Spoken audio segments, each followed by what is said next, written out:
Hello and welcome to the Womb-Centered Healing Podcast. Today we have another episode of the Ancestral Healing Podcast series, and we have Coco with us here today. Thank you so much, Coco, for joining us on the podcast series. I met Coco through getting in touch with folks about a beautiful collaborative book called Ancient Future Unity. Futures Unity.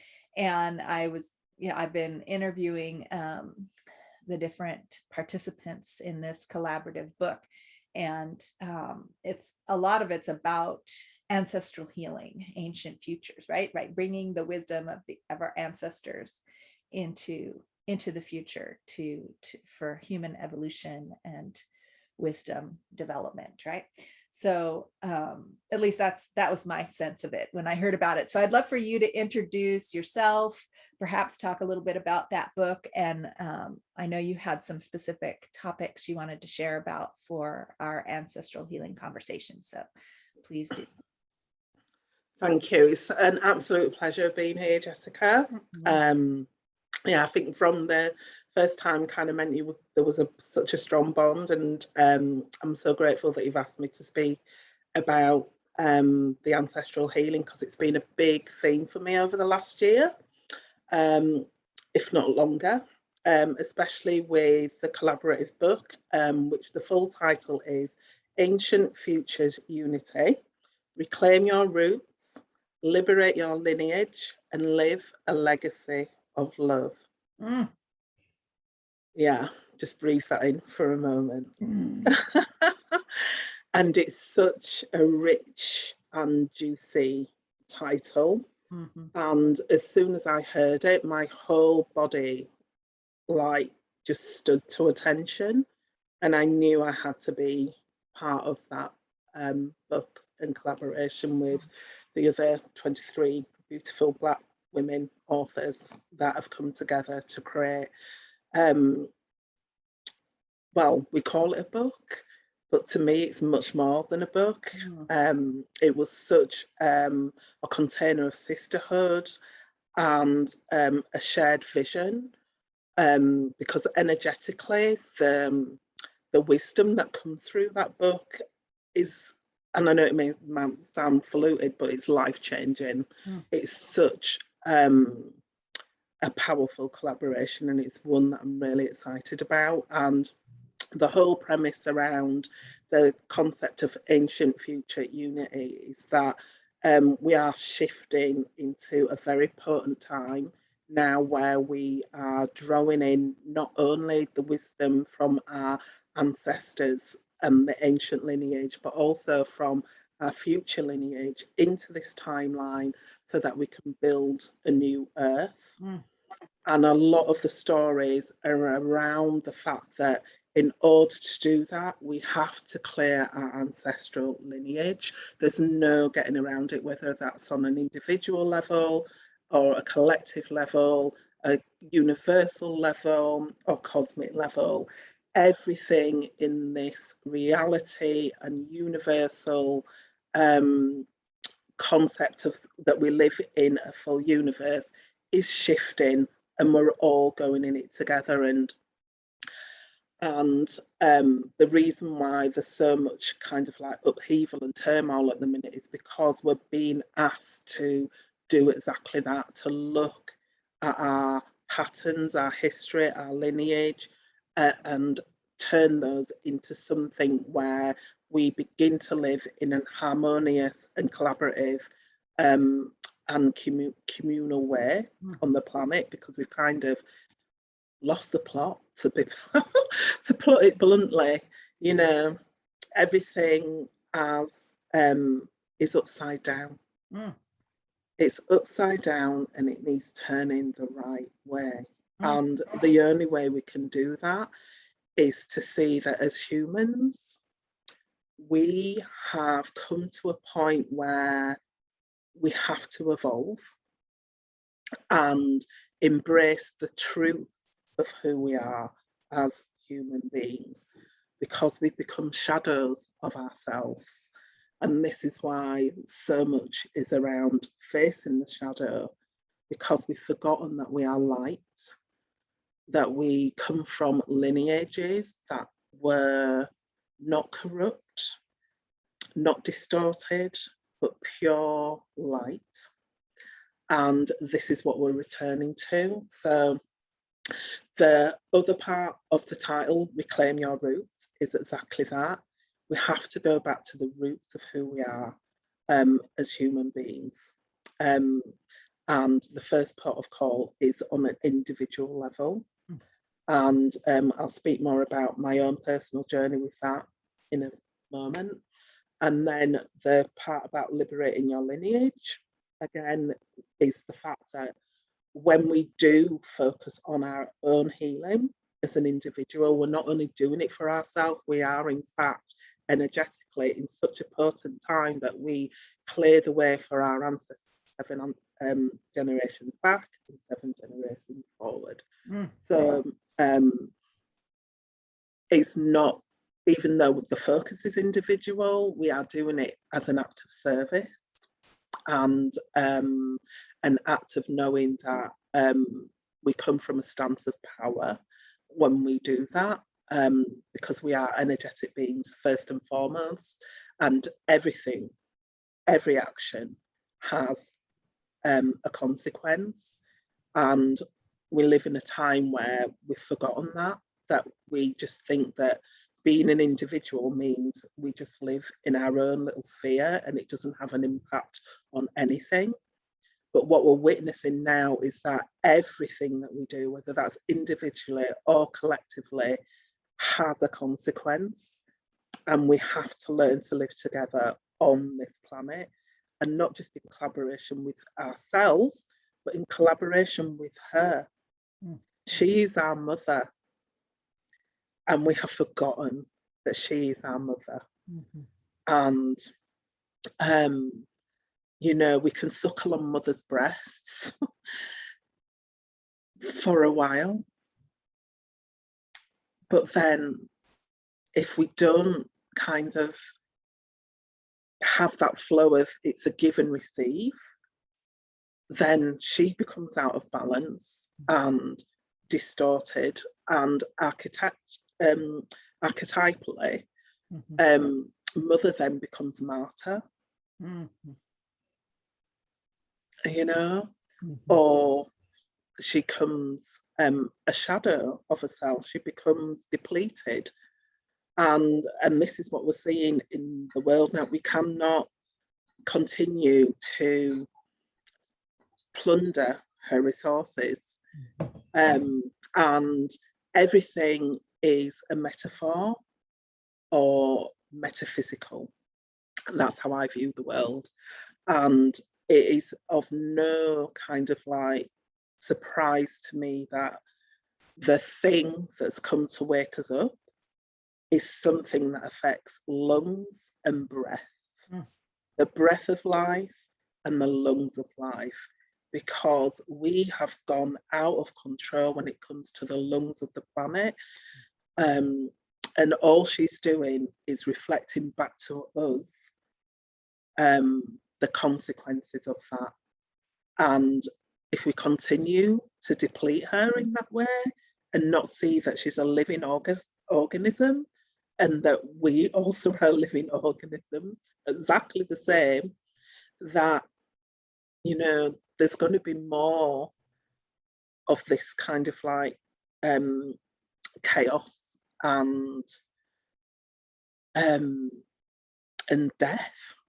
Let's just face it, because this is what we're doing. We're actually depleting her to the state of death. And when I use the word death, I'm using it in the context of we have cycles, and in the death, life, rebirth cycle, we've kind of just gone into the destructive mode and not the reconstructive mode. So again, we're being shown that if we continue to do that, it's like pulling the life force out of something. So the only thing that organism can do is die. because it's not being replenished. And again, the planet will not, it won't die. I've been assured by that by person. It's not going to die, but we will if we don't stop, because it's part of the process. And so the other part of the title, Live a Legacy of Love, has been really poignant for me over the last month, because I've really had to dive into that part in my own personal journey, because ultimately it is about love, this journey, and it is about self-love. And I thought I had got to a state where I was in a flow of self-love. But over the last month, I've had to really dig deep into some really old ancestral wounds that I didn't even know were there. And they were causing a disruption in my own kind of body. And I think I'm going to share, because I've shared on my Facebook, that I actually started developing abnormalities in my breast. Again, mother nourishment breasts. And so when I got this kind of news through a kind of spiritual channel that there was something going on, again, I had to look, is this just about me, or is this a collective healing as well? And it was a collective healing as well. And because it's all, again, about mother energies, about nourishment, about feeding. And so much of what I cleared to kind of dematerialize those lumps was around the ancestral wounding that was kind of lodged in me around my relationship with the masculine energies, not just in myself, but further down the lineage. And again, all around this concept of consuming the feminine energies for their own material gain. And there was an element of that going on within me without me even realizing. I'd internalized so many messages that were misogynistic around my own feminine essence. And so I was pushing and forcing her to perform almost without realizing it. And I had to go in and really clear that distortion, not just for myself, but on a collective level, because we can no longer just keep suckling from mother's tea without her becoming depleted. And so a lot of that was to do with allowing the light of love to flow through me, flow through my heart, and to embrace that as my own self, and know that I am part of the seed of universal love and light. And in doing that, there were so many layers, so many subtle layers around the programming around my feminine, to do with my mystical and magical and kind of witchy self. And it came as a surprise to me, because I thought I stood in that part of my self. However, I hadn't done so on a deep cellular level, because I was still in the mode of hiding.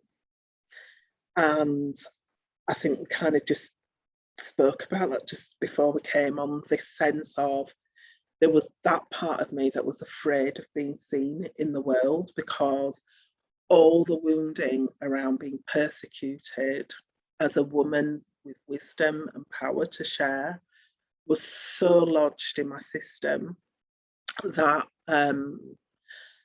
it had become part of my own identity without me realizing it.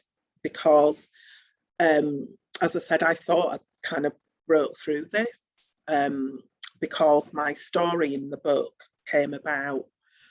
I was going to write initially a story about my own healing journey with my mother, and the lineage in that. But when I went to submit it, I lost the work. And so, and this was 2 days before the deadline. And so I had to ring Astara from Flower of Life Publishing and tell her, it's gone. And I don't know what to do. I have to start again. However, there's something about this where I'm having to just drop and surrender and trust and shift into a different sense of what this writing is about, because it's not just about me. And the writing of the story was such an initiation because it brought up so many, again, issues to clear around my own lineage, around having a voice. And I always thought that would come from the matriarchal line, but it actually came from the patriarchal line. And when I was writing the chapter, which is called A Call from She, I can't remember the full title now, but A Call from She, or A Call from She and A Call to Surrender, because I had to surrender to what I was being shown through spirit.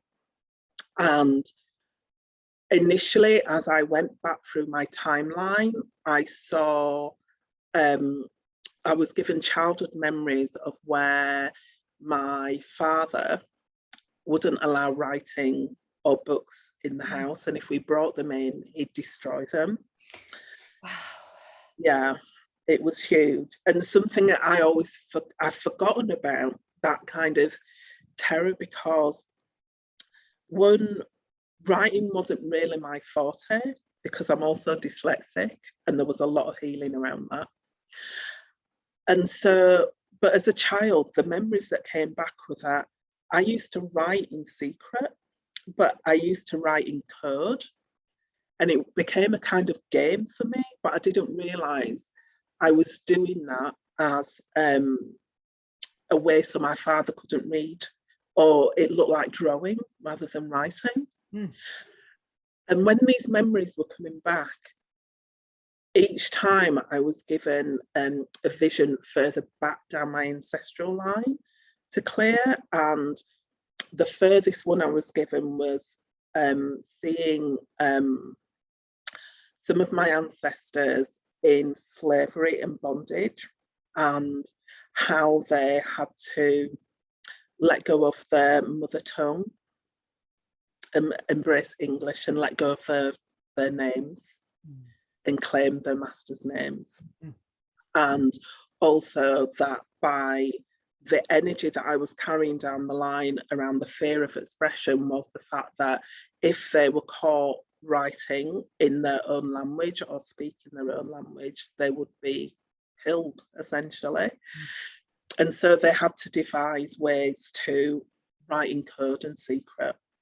And that's what I was shown, that I was still carrying that that patterning in my blood and my system, and it came through my father, which unconsciously was one of the reasons why he didn't like the written word.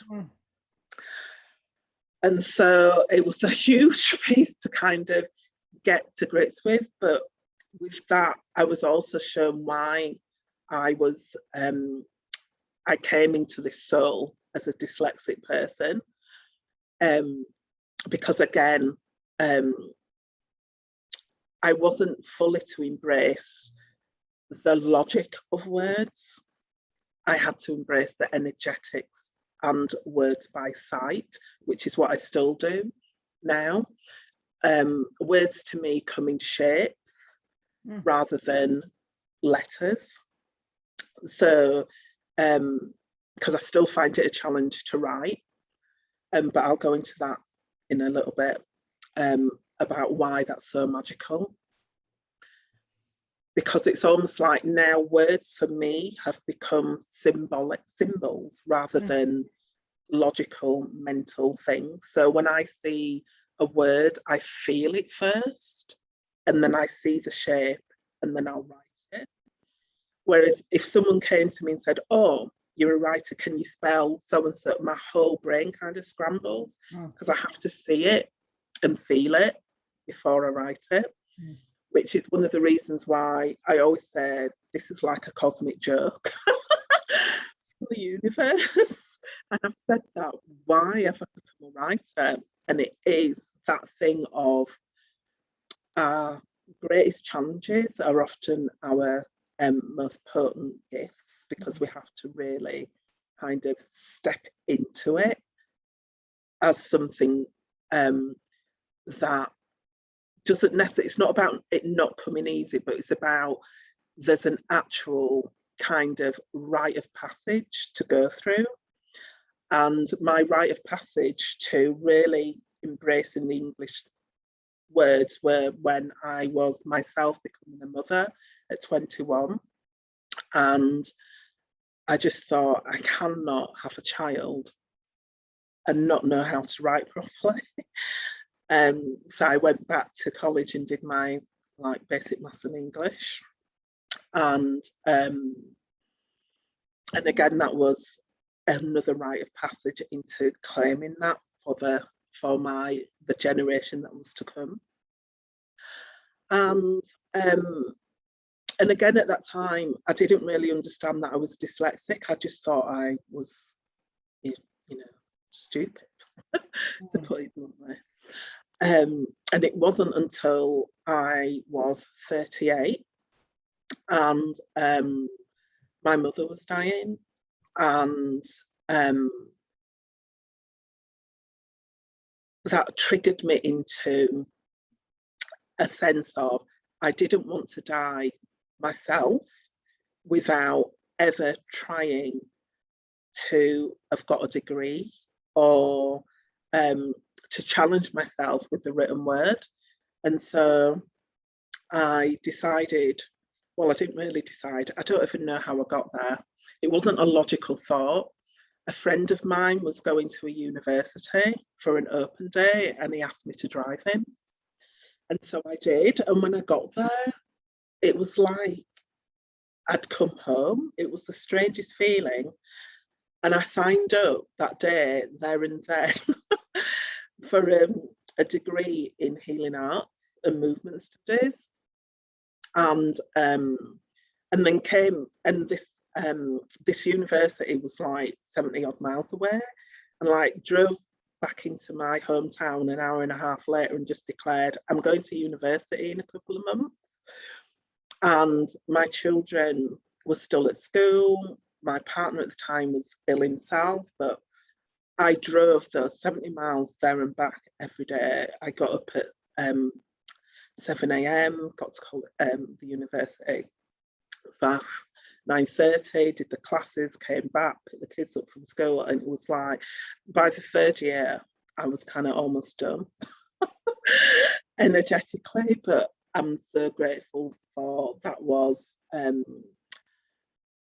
an opening for me, because one, I got diagnosed as being dyslexic there, and that opened up a whole avenue around the fact that I had wisdom to share, but I couldn't necessarily put it on paper. And so the journey from there, like 10 years later, when I first got published, was again, I had gone through a near-death experience in 2019, and I knew I had to share it, but I didn't know how. And then I was in a bit of a bad place. Again, a lot had come up around clearing old wounds around trauma and abuse at the time. And again, I just put a declaration to the universe, and I can remember going onto Facebook and coming across this woman doing a live, clicking on it, and I think I was the only person that turned up. And we ended up having an hour conversation, and after that hour conversation, she just says, I'm going to publish your story. And it was like the weirdest synchronicity that that put me on the trajectory of being an author. Mm. And I absolutely adore Astara, who is the head of Flower of Life Publishing, an American publishers. And we recently just did a call yesterday because she's launching a new program called Divine Writing Journey. And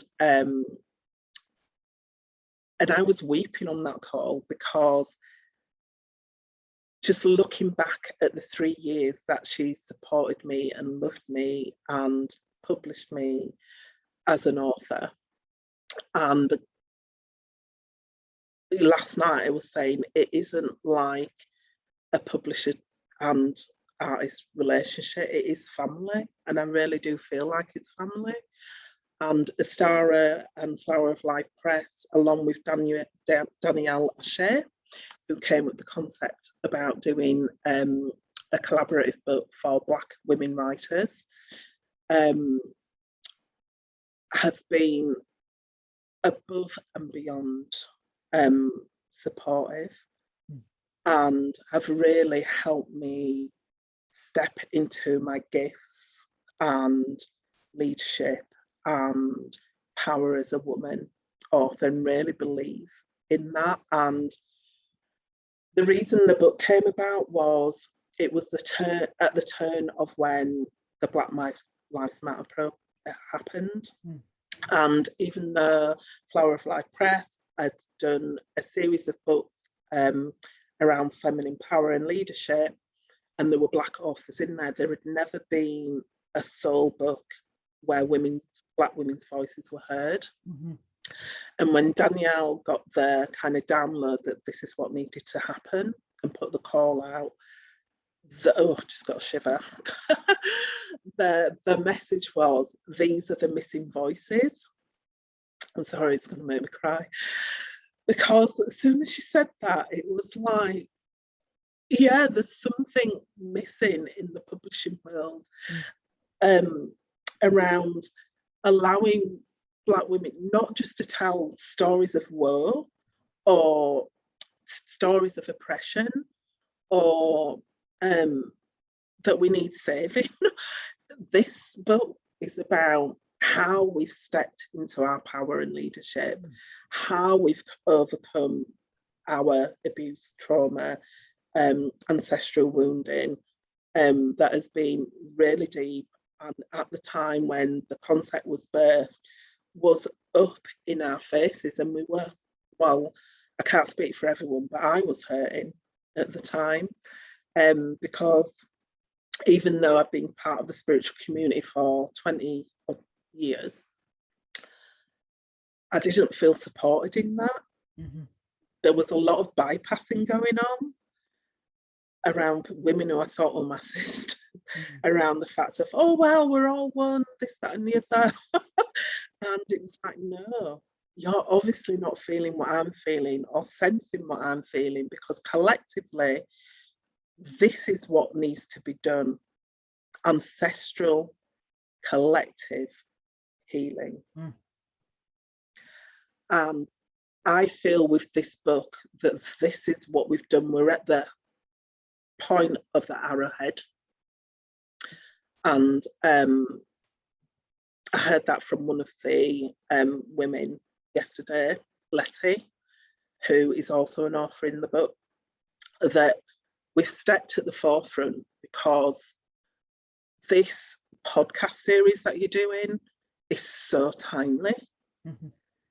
Because the next kind of shift that we're moving into is this collective healing and wounding. And it doesn't mean that we're here to blame anybody or put shame on anybody, but so much has gone in the name of colonialism, capitalism, consumerism, and we can't divert from that. And just as I've had to look at the wounding of my own ancestors and take that through my being and clear that, so does everybody else. And I don't care what anyone else is saying when they're saying, oh, well, it wasn't us, and, you know, that was years ago. I don't care. I don't care. I'm here to say this is the next step in our evolution, and you are a vessel just as I am a vessel, and I didn't take my collective or ancestral healing even personal, because this is just the life that I've come to live in this lifetime, because this is an accumulation of many, many lifetimes. And not just have I cleared that, I've also brought in with me wisdom and gifts from those. So if you want to claim the fullness of who you are, just do the clearing. If something presents to you, just own it. You don't have to own it as your own, just own it as that you are the vessel that spirit, universe, God, goddess, whatever you want to call this cosmic force, has chosen in that moment to clear it, so that we can get on and move forward and create a harmonious earth. Because this is what we're all kind of desiring inside. This is why this has happened, because on some level, as a collective human species, we've realized that the way that we're living is abnormal. It goes against every single thing that we are truly here to be. And I'm also going to say, I'm so tired of hearing the narrative, let's get back to normal. Because if you think the way we were living was normal, you really need to sit and just feel, allow yourself to feel how, I'm going to say, tense you have to be and closed you have to be to exist in the way you've been living. It's abnormal. There's nothing normal about starvation and war and rape and poverty. It's not natural. And we really kind of need to just stop and ask, what are we being shown to do?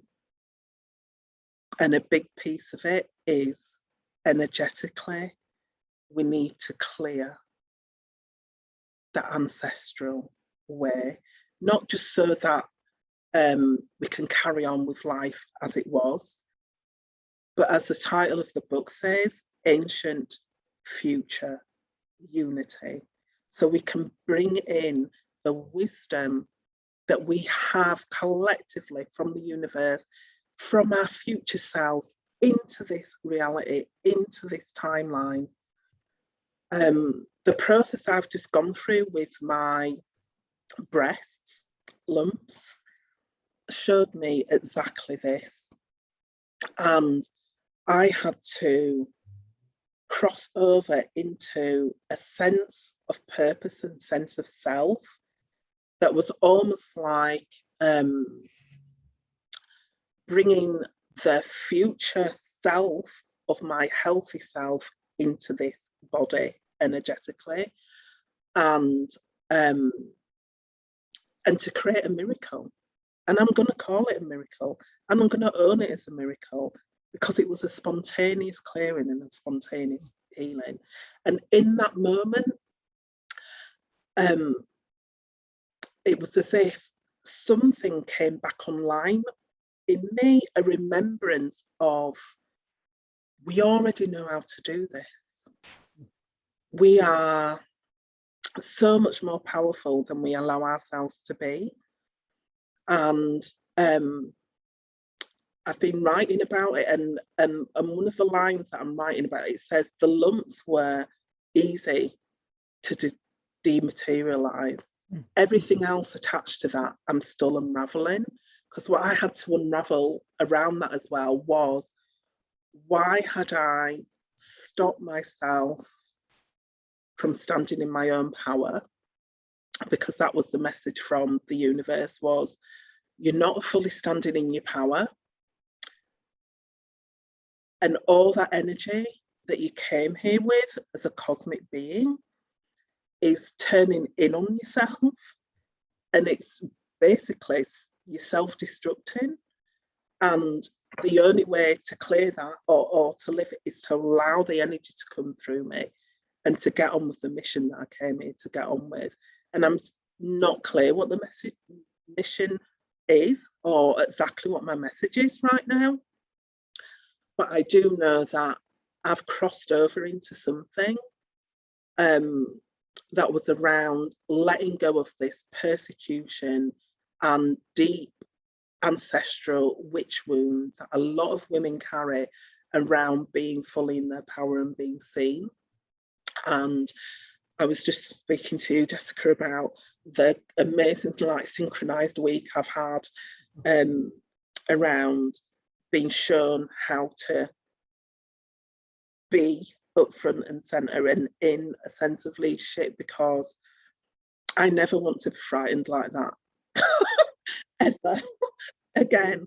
And I know it sounds really funny, and I was talking to one of my mentors, Perry Chase, and telling her about, you know, the miracle that happened, and she just said, yeah, because you're stepping into being cosmic mama.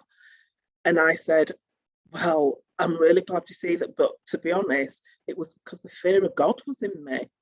I didn't want to die.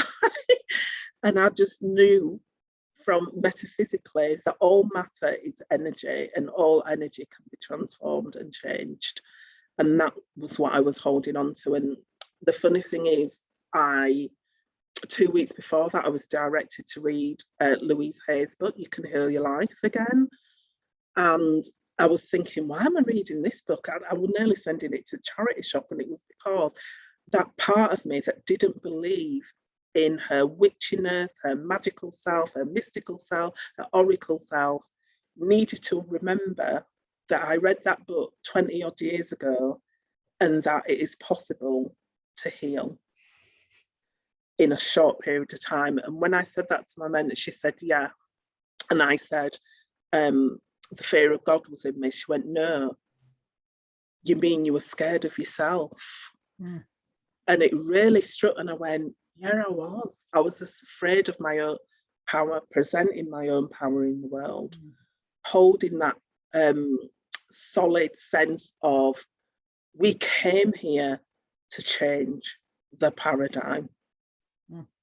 I didn't come here to be fluffy and to sit around in circle and indulge myself. And I've really got that now, that not that there's anything wrong with that, but it was almost like that's all I was doing in that sense of wanting that sense of sisterhood. But it's almost like the sisterhood that I want now is where we know we are powerful beyond measure, and it doesn't matter if I'm in this country and you're in that country.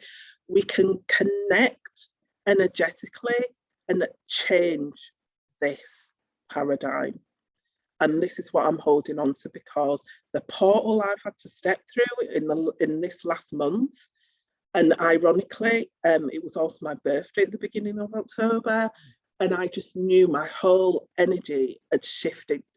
Whether you believe in astrology or not, something shifted for me, and a gateway has opened for me to believe in the possibility that as much as there's chaos in the world right now, like the deep, dark feminine that is all about chaos, for change, if we think about the dark goddesses, Kali, where there has to be kind of like a sense of destruction before change can happen. This is what's happening now. It's like our wake-up call. And this was my wake-up call. I've had illnesses in the past before, but this was like, hell no, this is not the way I leave this planet. I came here to fulfill a destiny and a legacy, and I'm gonna let go of my fear, and I'm gonna move beyond it, and I'm gonna step into who I came here to be. And when I say leave the fear that doesn't mean to persecute myself or to punish myself or to move myself beyond the slowest parts of me, because I'm still healing those inner child wounds and the collective wound around stepping into that. So part of stepping into your power and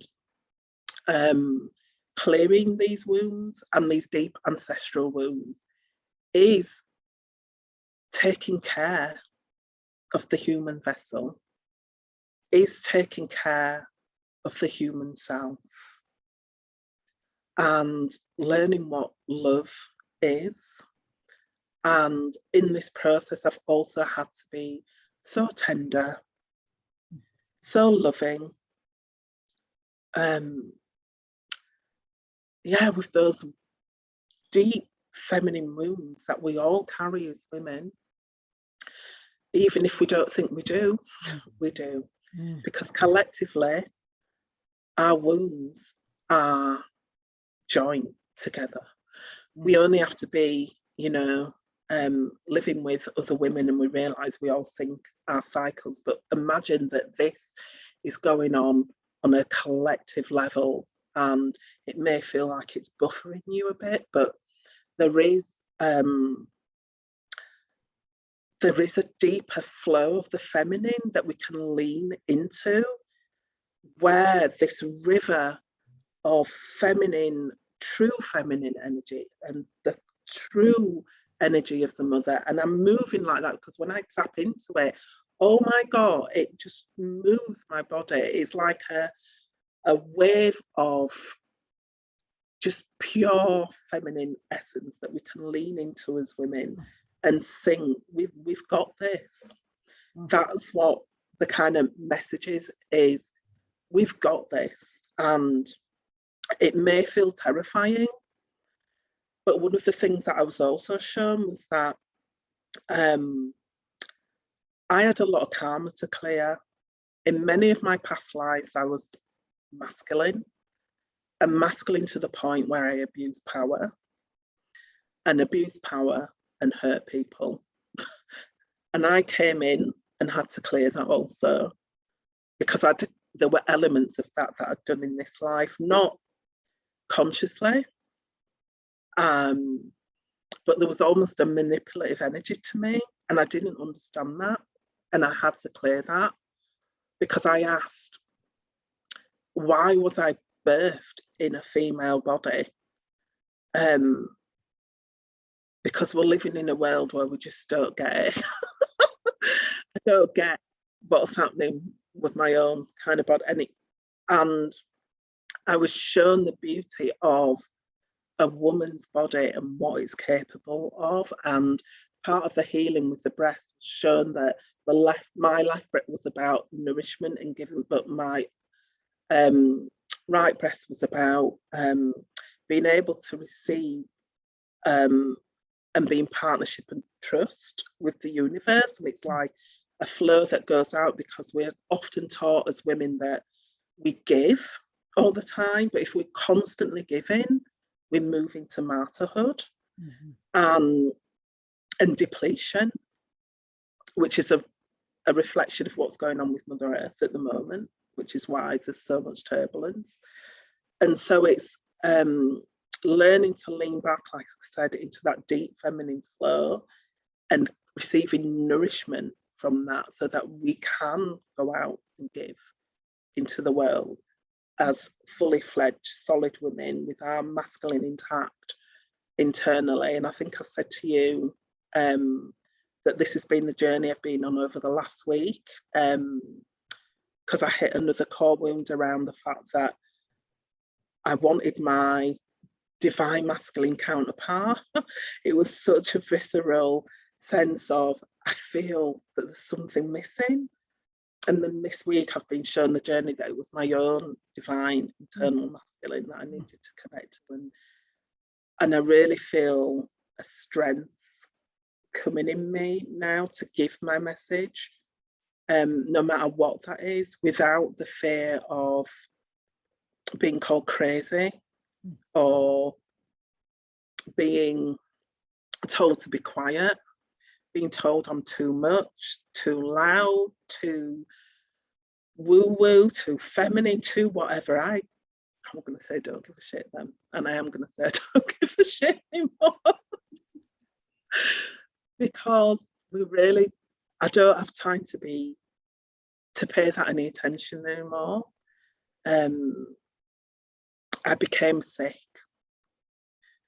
because I paid so much attention to that internal voice that told me to be quiet. And I'm here to work in collaboration with Mama Gaia. I'm here to work in collaboration with my ancestors.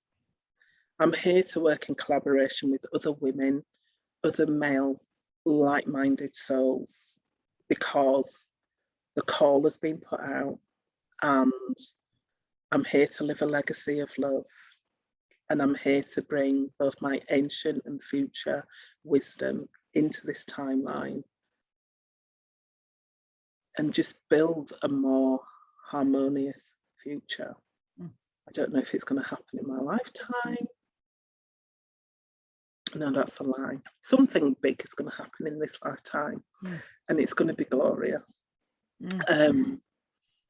So yeah, so that's me. So beautiful, Coco. I just love listening to your flow of wisdom, and it's taken us right through the entire time we have to talk today, and I just so appreciate that, the flow of your wisdom. It was like anytime I had a question arising within me to ask it, in your next sentence you would begin to answer it. So it was like you could hear my question. I didn't even have to say what my question was. It's so beautiful. So I just want to thank you for the connection that you embody, and the wisdom that you're sharing, and for bringing that to us here on the podcast series. And I'm sure that there might be some listeners that might want to reach out to you, connect with you, follow what you have going on, what's coming next for you. How might be the best way for folks to connect with you? They can find me either on Facebook as Coco Oya, Cienna-Rey, or on Instagram, which I don't really use that much, but it says Creatively Coco. And my website is also creativelycoco.com. Okay, so creativelycoco.com. Yeah. In England English, the T becomes guttural sometimes. Oh, right. So creativelycoco.com. Yeah. Or Creatively Coco on Instagram, right? Yeah. It's lovely when you say it, but I just wanted to clarify for listeners who are like, what kind of cocoa?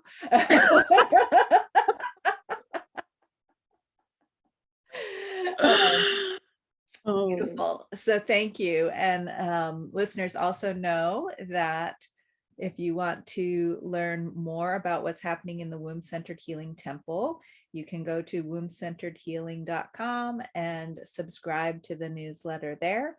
And also keep an eye out for announcements about what's next after this Ancestral Healing podcast series. There's an ancestral healing portion of the Biomystical Womb Apprenticeship that this is the time of year to dive into ancestral healing practices. So that's part of the reason why I organized this podcast series, to just sort of start the conversation about ancestral healing. So if you're interested in that ancestral healing course portion of the apprenticeship, you can feel free to reach out to me, Jessica Huckabee, on Facebook, or through the Womb-Centered Healing Temple website. So wombcenteredhealing.com. All right. Thank you so much once again, Coco. That's all for now. Any last few words of wisdom you'd like to share with us at this time? No, I'd just like to say some gratitude to you for allowing that stream of consciousness just to flow, and to trust that whatever needed to be said. Thank you, Jessica. Didn't even realize the time had gone that much. I didn't either. It was like we come up with breath. It's like, whoa, here we are. Incredible. But just deep gratitude for the work that you're doing around this piece, because it is really big. And I just got the tingles then that it's such important work. And I hope when it's time to share it that people really tune in and listen, not just to the words, but feel into the energy of the words, just like I have to as a dyslexic writer, because there's something about the transmission of words when we come out of the mind and don't just see them as a random series of letters. There's an energetic wisdom that can be transformative. So I can't wait for people to kind of tune in and feel that too. Beautiful. Yes, me too. All right. Wonderful. Thank you. Well, thanks again. Thanks to listeners for listening and tuning in and listening in that whole body, whole person, whole being kind of way that Coco's talking about. So, all right. I look forward to next time. That's all for now. Take good care.